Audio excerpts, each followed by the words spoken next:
अभी अजय सिंह जी का बहुत ही सारगर्भित उद्बोधन आप सबने सुना है। 2047 में जब भारत आज़ादी का शताब्दी वर्ष मनाएगा तब 160 करोड़ आबादी की औसत आय हमारे देश की 38 वर्ष की होगी। यानी दुनिया की सबसे यंग वर्कफोर्स, सबसे फिट वर्कफोर्स और सबसे स्किल्ड वर्कफोर्स भारत में होगी। आज हम दुनिया की 5वीं बड़ी अर्थव्यवस्था हैं। मैं अनुमान करता हूं कि 2047 तक एक विकसित भारत के रूप में हम $26 ट्रिलियन की इकॉनमी होंगे। यंग वर्कफोर्स और इकॉनमी अपनी प्रोडक्टिविटी के शिखर तक पहुंचे, इसलिए उसका मार्गदर्शन करते हुए भारत के सम्माननीय प्रधानमंत्री आदरणीय श्री नरेंद्र मोदी जी ने पंच प्रण का विजन प्रस्तुत किया था। ये सच है, कई लोग मानते हैं कि 2014 के बाद इस देश की केवल राजनीतिक शब्दावली नहीं बदली, बल्कि निजी तौर पर मैं मानता हूं कि देश की कार्य संस्कृति भी बहुत हद तक बदल गई और इसका श्रेय निश्चित रूप से भारत के सम्माननीय प्रधानमंत्री जी को जाता है। जिस पंच प्रण की बात मेरे पूर्व की गई, कई बार चर्चा हुई है। विकसित भारत का लक्ष्य, ये पहला प्रण।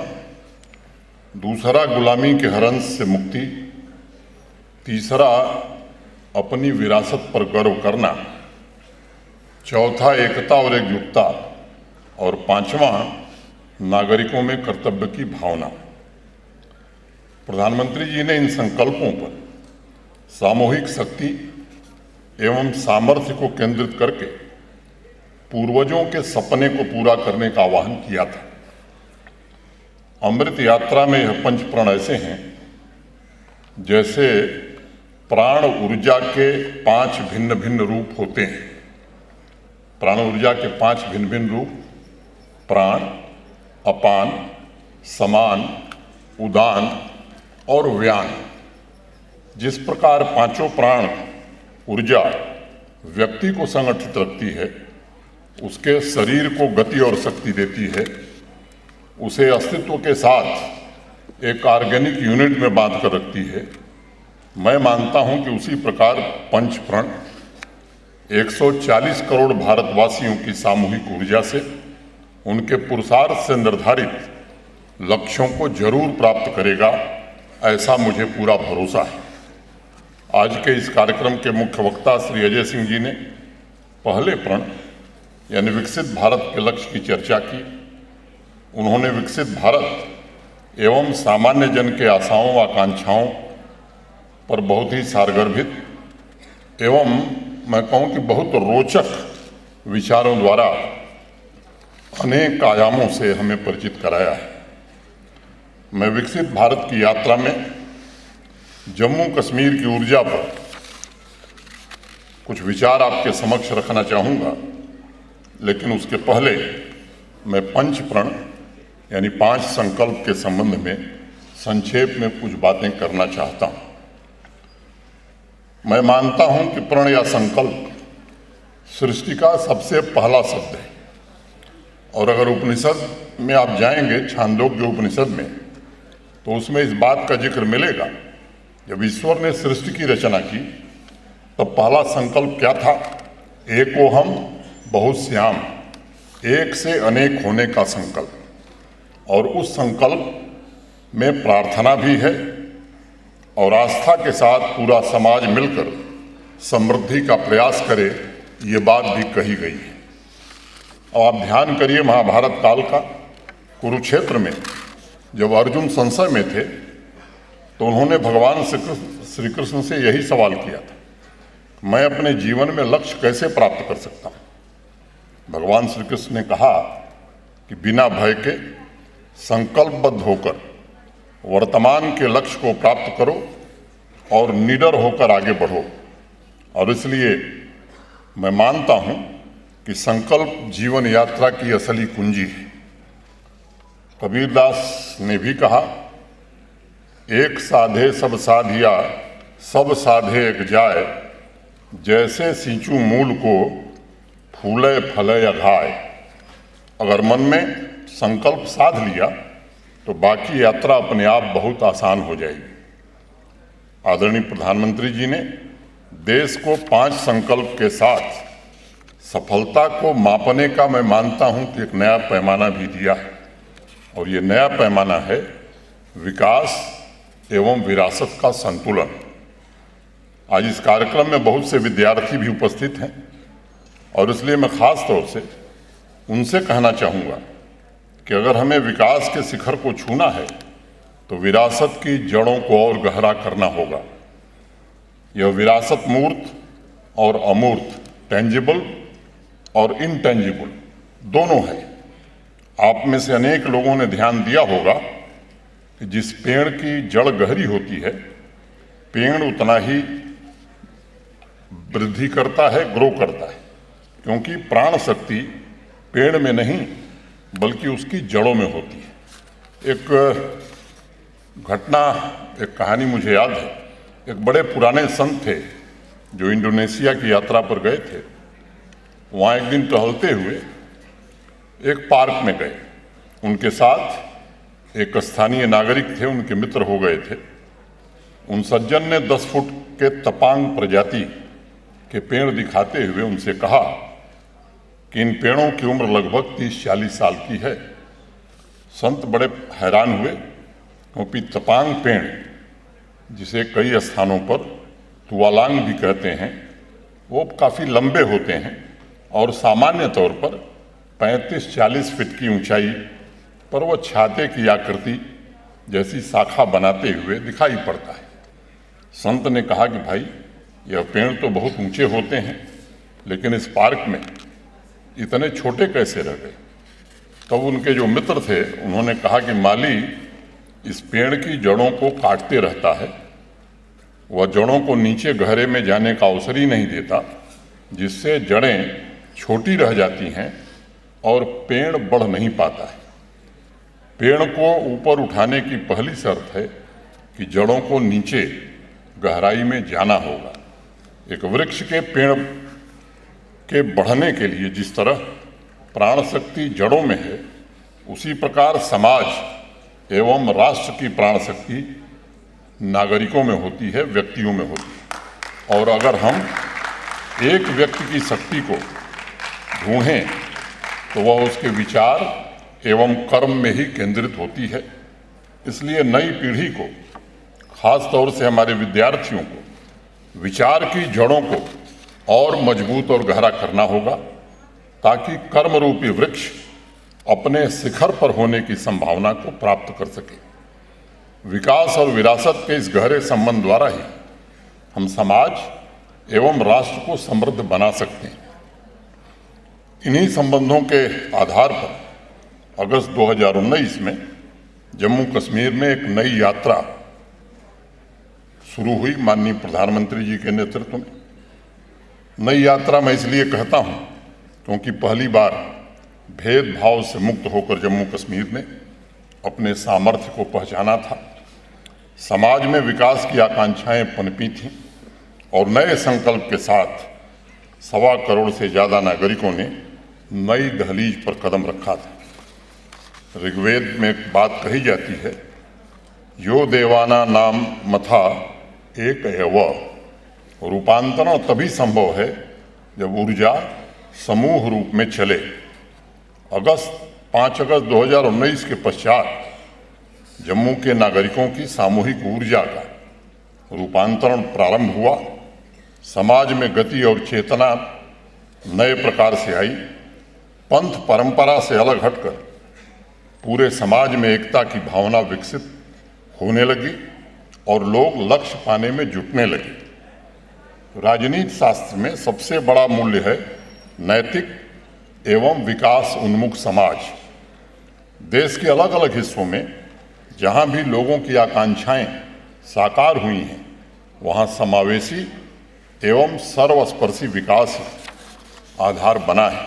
अजय सिंह जी ने भी अपनी बात में जिक्र किया, 7 दशक तक जम्मू कश्मीर ने अपने रिश्ते छालों को नजदीक से देखा था और नई व्यवस्था के अभ्युदय के लिए बिना भेदभाव,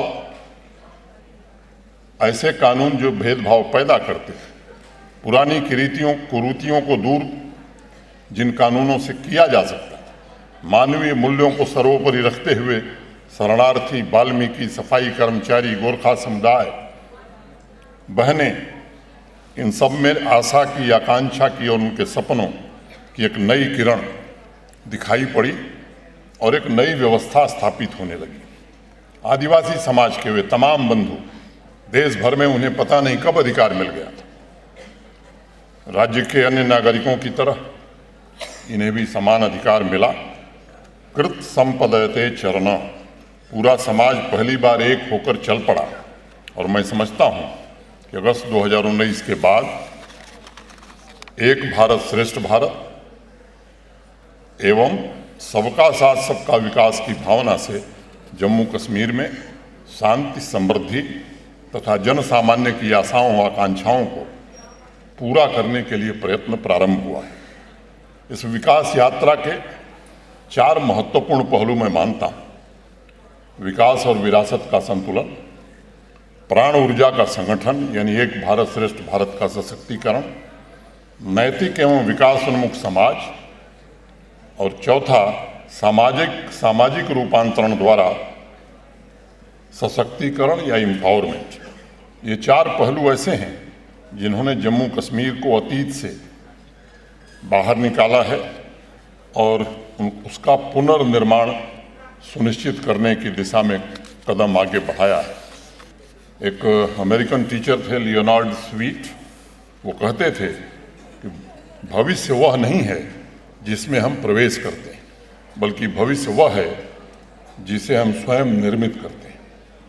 रिफॉर्म्स के द्वारा समाज के सभी वर्गों को समान अवसर प्रदान किए जाएं ताकि वो अपने भविष्य का निर्माण खुद कर सकें। इस यात्रा में मुख्यतः 3 विषयों पर हम ध्यान केंद्रित कर रहे हैं। 3 तरह की कनेक्टिविटी स्थापित करने का प्रयास हो रहा है: फिजिकल कनेक्टिविटी, नॉलेज कनेक्टिविटी और डिजिटल कनेक्टिविटी।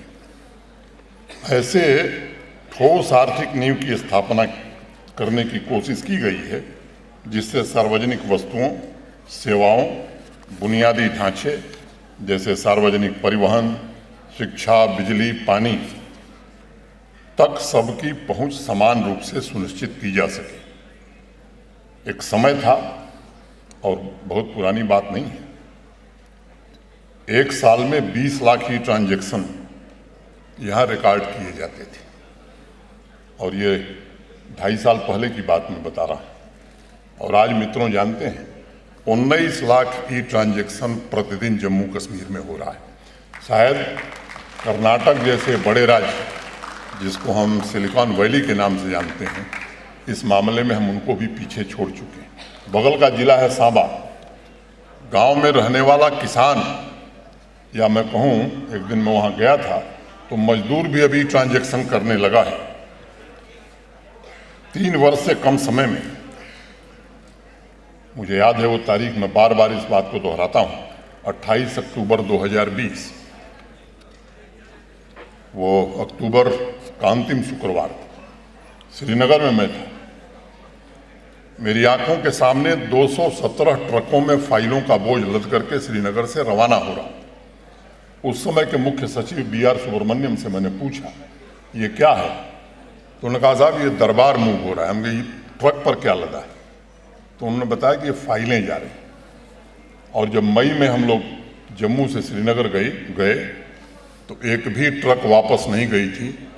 सेक्रेटेरिएट पूरी तरह से ई ऑफिस में तब्दील हो गया था। अब तो पूरा जम्मू कश्मीर ई ऑफिस में तब्दील हो गया।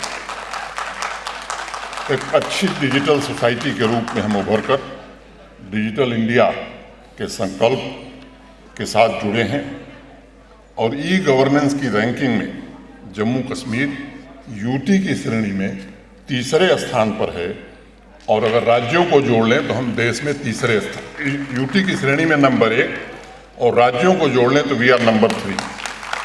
445 से अधिक सेवाएं आज ऑनलाइन मोड में प्रदान करके प्रधानमंत्री जी के जनता के दरवाजे पर सरकार पहुंचाने के संकल्प की सिद्धि करने की कोशिश हम सब कर रहे हैं। राइस रैपिड असेसमेंट सिस्टम, माने जिससे जनता भी मूल्यांकन कर सके कि जो सेवाएं हम दे रहे हैं वो जनता पसंद कर रही है कि नहीं कर रही। और मुझे आपको बताते हुए प्रसन्नता है कि हमारी जो अप्रूवल रेटिंग है वो 90% के ऊपर है, 92%। आज आम आदमी उन सेवाओं से प्रसन्न है। कुछ लोगों को तकलीफ है, वो रहेगी, और मैं चाहता हूं कि वो बनी रहे। मैं मानता हूं कि पब्लिक सर्विस डिलीवरी का वो आधार है जिसके माध्यम से समाज के अंतिम छोर पर रहने वाले वर्गों को राष्ट्रीय उद्देश्यों में शामिल होने के लिए ताकतवर बनाया जा सकता है। एक दूसरी बात मैं कहना चाहता हूं, मैं जानता हूं कि ऑनलाइन सर्विसेज में भी गैप हैं। अब आपको जम्मू शहर में अगर अपना घर बनाना है, मेयर साहब बैठे हैं, ऑनलाइन एप्लीकेशन ली जाएगी, लेकिन बिल्डिंग परमिशन पूरी तरह मिलने में कहीं ना कहीं गैप्स हैं। 8 जगह से एनओसी लेनी है, उसमें जूते घिस जाते हैं, और यह तकलीफ मैं लोगों की समझता हूं। और इसलिए हम सबने फैसला किया है कि इसके एक कदम आगे जाना है और ऑटोमेटिक अपील का सिस्टम, जो 40 सेवाएं जिनसे जम्मू कश्मीर के 95% लोग जुड़े हुए हैं, उनको उस ऑटो अपील मोड में हमें ले जाना है। मुझे खुशी है आज 8 सेवाएं हम कर चुके हैं। ये ऑटो अपील मोड क्या है? अगर आपको मान लीजिए इनकम सर्टिफिकेट चाहिए, एसडीएम साहब को देना है, पब्लिक सर्विस गारंटी एक्ट में 15 दिन के अंदर, 15 दिन में उन्होंने नहीं दिया तो ऑटोमेटिकली आपकी जो एप्लीकेशन है, दरखास्त है, वो ऊंचे अधिकारी के पास पहुंच जाएगी और एसडीएम साहब पर आर्थिक दंड भी लग सकता है और कार्रवाई भी हो सकती है। और ऐसी 40 सेवाओं को मैं उम्मीद कर रहा हूं कि इस महीने के अंत तक हम जरूर ऑटो अपील मोड में कर लेंगे। मैं मानता हूं 2014 के पहले देश में लगभग 55 से 60 करोड़ आबादी ऐसी थी जिसके बारे में बार बार कहा जाता था कि ये हाशिए पर है, उनके दरवाजे पर योजनाओं का लाभ नहीं पहुंचता था। ये सच है।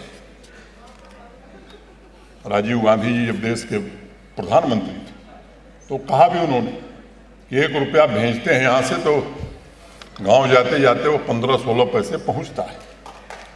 आज मैं कह सकता हूं कि एक ऐसी व्यवस्था जो जैम की ट्रिनिटी बनी है इस देश में, प्रधानमंत्री जी के नेतृत्व में बनी है, कि समग्र विकास के नए सपने देखने का काम देश का गरीब से गरीब आदमी भी करने लगा है। और जो सोशल सिक्योरिटी की स्कीम्स हैं, प्रमुख रूप से 54, डीबीटी ने एक क्रांतिकारी बदलाव किया है। 100% लाभार्थी तक पैसा पहुंचने लगा है।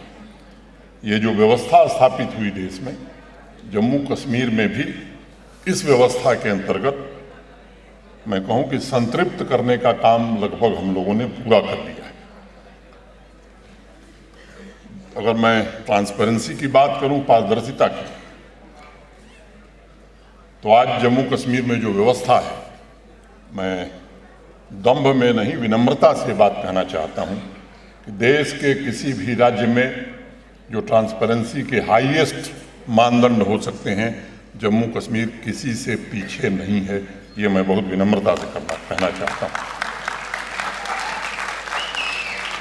अगले 25 साल की यात्रा में आत्मनिर्भर भारत की ऊर्जा के रूप में जम्मू कश्मीर अपनी महत्वपूर्ण भूमिका का निर्वहन करे, ये सब हम कोशिश करेंगे। इसमें खास तौर से विद्यार्थी बहनों भाइयों का विशेष रूप से, क्योंकि आने वाला जम्मू कश्मीर, आपके सपनों का जम्मू कश्मीर कैसा होगा, ये निर्णय और ये फैसला आपको करना है। अनेक कार्यक्रम back to village, my town my pride द्वारा हमने कोशिश की लोगों तक पहुंचा जाए, सामान्य लोगों तक, जन भागीदारी अधिक से अधिक कार्यक्रमों में बढ़ाई जाए। और मुझे खुशी है इस बार जो बैक टू विलेज 4 हमने 4 किया तो कई कार्यक्रम उसमें शामिल रहते हैं। उसमें 2 प्रमुख कार्यक्रम थे। एक कार्यक्रम था, हम जानते हैं कि सरकारी नौकरी की सीमाएं, सरकारी पदों की जो रिक्ति है उसे भरने की कोशिश हो रही है, जल्दी से जल्दी भरा जाए, पारदर्शी तरीके से भरा जाए।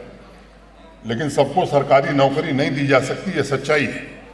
और इसलिए अधिक से अधिक लोगों को सेल्फ एम्प्लॉयमेंट या एंटरप्रेन्योर बनाने की कोशिश हम कर रहे हैं। 4290 पंचायतें, 2 महत्वपूर्ण काम हमने लिए थे। एक, हर पंचायत से 15 नौजवानों को चिन्हित करेंगे, बच्चों को, बच्चियों को जो खुद अपना कुछ व्यवसाय करना चाहते हैं, उन्हें एंटरप्रेन्योर बनाने के लिए आर्थिक सहायता जरूर दिलवाएंगे। और मुझे खुशी है कि बैक टू विलेज कार्यक्रम समाप्त होने के 30 दिन के अंदर इसी जम्मू शहर के कन्वेंशन सेंटर में 75,000 बच्चों और बच्चियों को एक दिन में 939 करोड़ रुपए बैंकों के द्वारा आर्थिक सहायता दिलाने में हमें सफलता मिली। आज जो परियोजनाएं, प्रोजेक्ट चल रही हैं, उसकी निगरानी आम आदमी करे, इसकी भी व्यवस्था की गई। गांव में बैठा हुआ व्यक्ति भी अपने फ़ोन पर देख सकता है उसके गांव में कौन सा काम स्वीकृत हुआ है, उसकी लागत कितनी है और उस पर खर्च कितना हो रहा है। इससे प्रशासनिक व्यवस्था में उत्तरदायित्व की भावना पैदा हुई है। अब जो भी डेवलपमेंट प्रोजेक्ट्स लिए जाते हैं उसमें जनता की भागीदारी भी है, उनकी राय भी। डिस्ट्रिक्ट अपेक्स का पूरा बजट चुने हुए जनप्रतिनिधि, पंच, सरपंच, बीडीसी के मेंबर, चेयरमैन, डीडीसी के मेंबर और चेयरमैन, इनकी एक प्रमुख भूमिका है। और अब इस बार बैक टू विलेज में जो हमने विजिटिंग ऑफिसर नियुक्त किया है, पूरे वर्ष तक उस पंचायत की देखरेख उसे करनी है। प्राथमिकता के आधार पर किन कामों की जरूरत पहले है, मैं समझता हूं कि ये हम फैसला कर पाते हैं। और लोगों की राय के मुताबिक 20,000 प्रोजेक्ट पिछले वर्ष पूरे हुए। मुझे याद है जब मैं आया था, उमेश जी कुछ बता रहे थे, उस साल 9,229 प्रोजेक्ट पूरे हुए थे मेरे आने के बाद। जब व्यवस्था नई लागू किया 6 महीना ही बीता था, क्योंकि अगस्त में आया ही था, अक्टूबर में व्यवस्था लागू हुई। तो लोगों ने कहा कि साहब अब यहाँ काम नहीं हो सकता है, ये ई टेंडरिंग क्या होता है, एडमिनिस्ट्रेटिव अप्रूवल क्या होता है। मित्रों, मुझे बताते हुए खुशी है कि केवल 6 महीने में प्रोजेक्ट की संख्या बढ़ गई। 29,000 से ज़्यादा प्रोजेक्ट हमने पूरे किए और गत वर्ष 50,700 प्रोजेक्ट पूरे हुए। इस साल का कॉम्पेडियम अभी बना नहीं है, लेकिन मैं आश्वस्त हूँ कि इस साल जो कॉम्पेडियम बनेगा 70,000 से ज़्यादा काम इस साल प्रोजेक्ट पूरे हुए होंगे। इस व्यवस्था का लाभ ये है। अब उनको दिक्कत हो रही है जो बिना टेंडर के काम करने के आदी थे, बिना अप्रूवल के काम करने के आदी थे। लेकिन मुझे लगता है कि सामान्य आदमी को निश्चित रूप से इससे लाभ हुआ है। मुझे इस बात की, आप सबको मालूम है कि जम्मू कश्मीर की लगभग 13 लाख परिवार ऐसे हैं, लगभग 70% आबादी ऐसी है जो एग्रीकल्चर और अलाइड एक्टिविटीज़ पर अपना जीवन यापन करती है। ये हमारी सर्वोच्च प्राथमिकता है और देश के अनेक कृषि विशेषज्ञों को निवेदन करके यहाँ रखा गया। और जो प्लान उन्होंने होलिस्टिक एग्रीकल्चर डेवलपमेंट प्लान बनाया, हमने ट्रेनिंग का काम शुरू किया अपने एग्रीकल्चर और अलाइड डिपार्टमेंट के अफसरों का। 3 महीने में वो काम खत्म हो गया। 24 या 25 अप्रैल से अब किसानों के प्रशिक्षण का कार्यक्रम हर पंचायत में 3 दिन ये हम शुरू करने जा रहे हैं और अगस्त में वो काम हम खत्म करेंगे। 29 प्रोजेक्ट हमें इम्प्लीमेंट करना है। 5,013 करोड़ रुपए आने वाले 5 साल में जो बजट था, इसके अलावा इस होलिस्टिक डेवलपमेंट प्लान को इम्प्लीमेंट करने के लिए हम खर्च करने वाले हैं।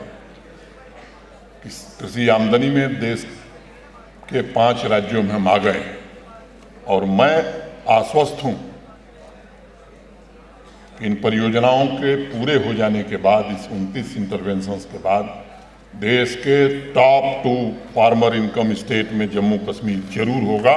इस दिशा में हम काम करेंगे। लैंड रिकॉर्ड का आप जानते ही हैं, यहाँ के पटवारी साहब कलेक्टर साहब से ज़्यादा ताकतवर थे। एक विशेष भाषा में पास लैंड रिकॉर्ड दर्ज थे, वो 150-200 लोग ही जानते थे, उस भाषा को लोग जानते नहीं थे। लैंड डिजिटाइजेशन का काम पूरा कर लिया गया है।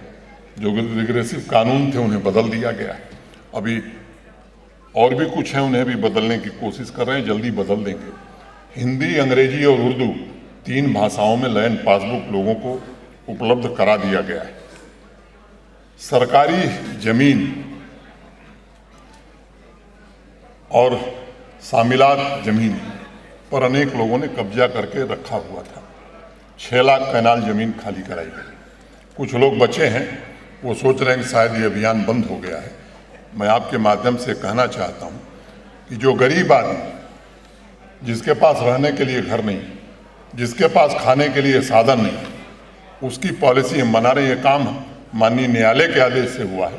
न्यायालय के पास हम जाएंगे अर्जी लगाने कि 2 लाख ऐसे लोग हैं जिनको अगर हमने उजाड़ा तो उनकी आजीविका उजड़ जाए, और न्यायालय से अनुमति लेके उन रसूखदार लोगों में से कोई भी बचने वाला नहीं है। ये हम आपको भरोसा देना चाहते हैं।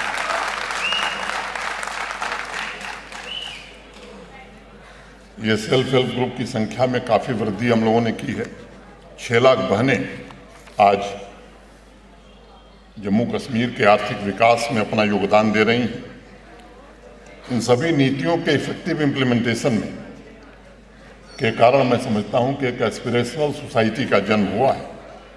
और मेटाफिजिक्स का एक सिद्धांत है, कॉज और इफेक्ट।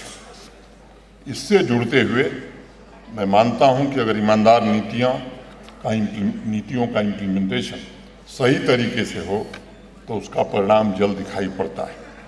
अनेक लोग हैरान हैं। कोरोना के दौरान जब अर्थव्यवस्था पूरे दुनिया की चरमरा रही थी, भारत के बाकी राज्यों में भी काफ़ी दिक्कतें थी। उस समय देश के बहुत कम राज्य थे जिनकी इकॉनमी ग्रो कर रही थी, और मुझे बताते हुए खुशी है कि जम्मू कश्मीर उन 4 राज्यों में से एक यूटी था जो ग्रो कर रहा था कोरोना के दौरान। पिछले वित्तीय वर्ष में हमारी इकोनॉमिक ग्रोथ 14.64% रही है, और टैक्स रेवेन्यू में 31% की वृद्धि हम कर सके। मैं जानता हूं कि ये कम है। मेयर साहब मुझसे सहमत होंगे। लोगों को समझाने की कोशिश हो रही है कि अगर अच्छी सेवा चाहिए तो उसके लिए थोड़ा भुगतान तो करना चाहिए, और वे लोग न करें जो समर्थ हैं, वो आदमी न करे जो गरीब है, समझ में आता है, लेकिन वो लोग न करें जो समर्थ हैं। मैं समझता हूं कि ऐसे समाज और जम्मू कश्मीर आगे नहीं बढ़ सकता है। उन सबसे मैं निवेदन करना चाहता हूं कि इस बात को समझने की जरूरत है। अगर इंडस्ट्रियलाइजेशन की बात मैं करूं तो आज से 1.5-2 साल पहले नई इंडस्ट्रियल स्कीम माननीय प्रधानमंत्री जी के कारण आई। देश के गृह मंत्री जी ने व्यक्तिगत रुचि लेकर उसको बनाने में बड़ी मदद की। आप सबको मालूम है कि 70,000 करोड़ के प्रस्ताव हमारे पास हैं। 5,372 प्रपोजल्स हैं। कई जमीन पर इम्प्लीमेंट हो रहे हैं। आने वाले दिनों में गति और बढ़ने वाली है। और पहला foreign direct investment Jammu Kashmir में दोनों जगहों पर, श्रीनगर में यूएई का एक ग्रुप है ईमार, वो 10 लाख स्क्वायर फुट का मॉल बना रहा है। आईटी टावर श्रीनगर में भी बना रहा है और आईटी टावर जम्मू में भी बना रहा है। और मैं जम्मू में ये बात कहना चाहता हूँ, देश नहीं दुनिया की जो बड़ी टेक कंपनी है निश्चित रूप से जम्मू और श्रीनगर दोनों आईटी टावर में उनके दफ्तर खुलेंगे और जम्मू और कश्मीर के नौजवानों को वहां काम करने का अवसर मिलेगा। 500 से ज़्यादा स्टार्टअप पिछले 2.5 वर्षों में शुरू हुए। हर एक दिन छोड़ दीजिए तो जम्मू कश्मीर का नौजवान एक स्टार्टअप लेकर यहाँ आ जा रहा है। पहले जम्मू कश्मीर दूसरे कारणों से जाना जाता था, लोग कहते थे कि आतंकवादियों का हॉट स्पॉट है। आजकल टूरिज्म का हॉट स्पॉट हो गया है देश और दुनिया में, इसकी चर्चा हो गई है। बताया उमेश जी ने कि 1,88,00,000 टूरिस्ट आए। आंध्र प्रदेश के बाद जम्मू कश्मीर देश का दूसरा राज्य या यूटी होगा जहां विमेन इंडस्ट्रियल स्टेट बनाने का काम हम कर रहे हैं। अनेक क्षेत्रों में हम टॉप परफॉर्मर बनकर उभरे हैं। प्रधानमंत्री ग्राम सड़क योजना का जिक्र हो गया, मैं नहीं दोहराऊंगा। ई श्रम में best UT award Jammu Kashmir को मिला है। अमृत सरोवर के निर्माण में भी देश में दूसरे स्थान पर हैं, बहुत छोटे राज्य यूटी होते हुए। आज़ादी का अमृत महोत्सव ये महत्वपूर्ण है। इस इवेंट को ऑर्गेनाइज करने में हम दूसरे स्थान पर हैं, गुजरात 1 नंबर पर है। और वो दृश्य आप में से अनेक लोगों ने देखा है, मैंने खुद महसूस किया है। जम्मू से कम जोश कश्मीर डिवीज़न में नहीं था, ये इसकी विशेषता है।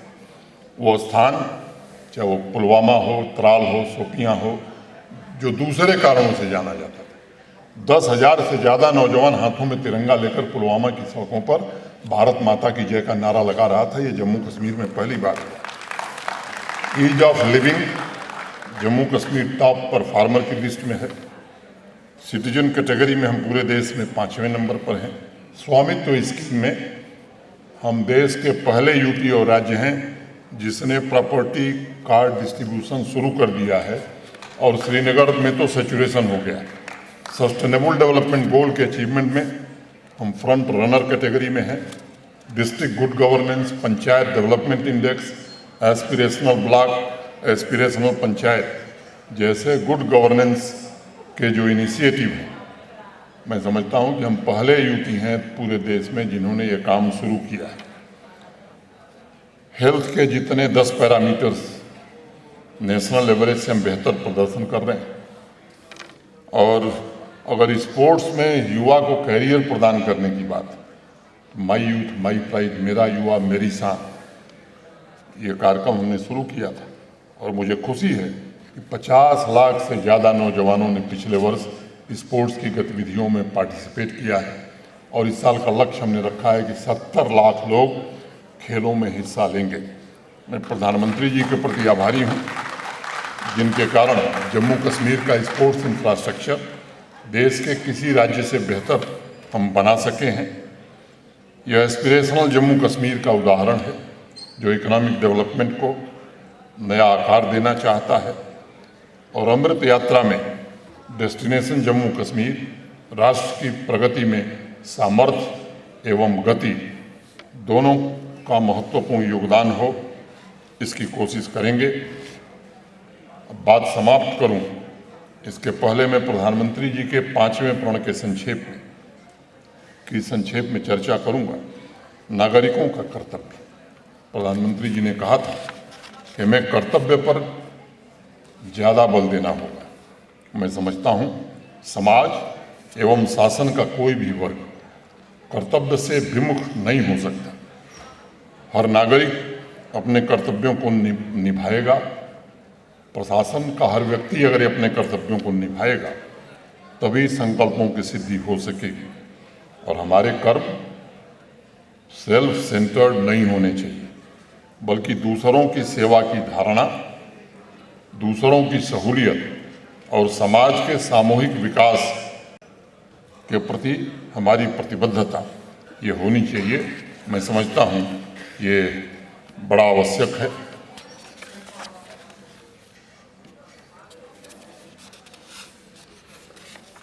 संस्मरण बहुत है, समय कम है, और इसलिए मैं आप सबसे निवेदन करना चाहता हूँ कि माननीय प्रधानमंत्री जी का जो आह्वान है पंचप्रण की मूल आत्मा को अभी आपने सुना मंच से, जन जन में सर्वे भवन्तु सुखिनः की चेतना स्वर्णिम भारत का मार्ग प्रशस्त करे, इसके लिए आज हम सब संकल्पबद्ध हों। मैं जम्मू विश्वविद्यालय के कुलपति, इंदिरा गांधी कला केंद्र, हिंदुस्तान समाचार के प्रति विशेष रूप से आभार व्यक्त करना चाहता हूं। बहुत ही सम्यक और समीचीन कार्यक्रम, और मैं कहूं कि प्रेरणास्पद कार्यक्रम जम्मू विश्वविद्यालय ने आयोजित किया है। जम्मू विश्वविद्यालय ने पिछले 1 वर्षों में जो इसकी विकास यात्रा है, कुलाधिपति होने के नाते मुझे निश्चित रूप से उस पर गर्व है और मैं उम्मीद करता हूं कि जम्मू संभाग के सामान्य नागरिक की जो अपेक्षाएं हैं उसे भी जम्मू विश्वविद्यालय जरूर पूरा करेगा। इन्हीं बातों के साथ अजय जी के प्रति मैं हृदय से कृतज्ञता ज्ञापित करता हूं कि वो जम्मू विश्वविद्यालय के निमंत्रण पर आए। अपनी व्यस्तता के बावजूद यहाँ उपस्थित सभी श्रेष्ठ एवं ज्येष्ठ जनों के प्रति आदर व्यक्त करते हुए मैं अपनी बात पूरी करता हूँ। अंत में 2 पंक्तियाँ कहते हुए कि जली है आग में जब जब भी शहर की सड़कें, जली है आग में जब जब भी शहर की सड़कें, मेरे ही पाँव के छालों ने कुछ नमी की है, मेरे ही पाँव के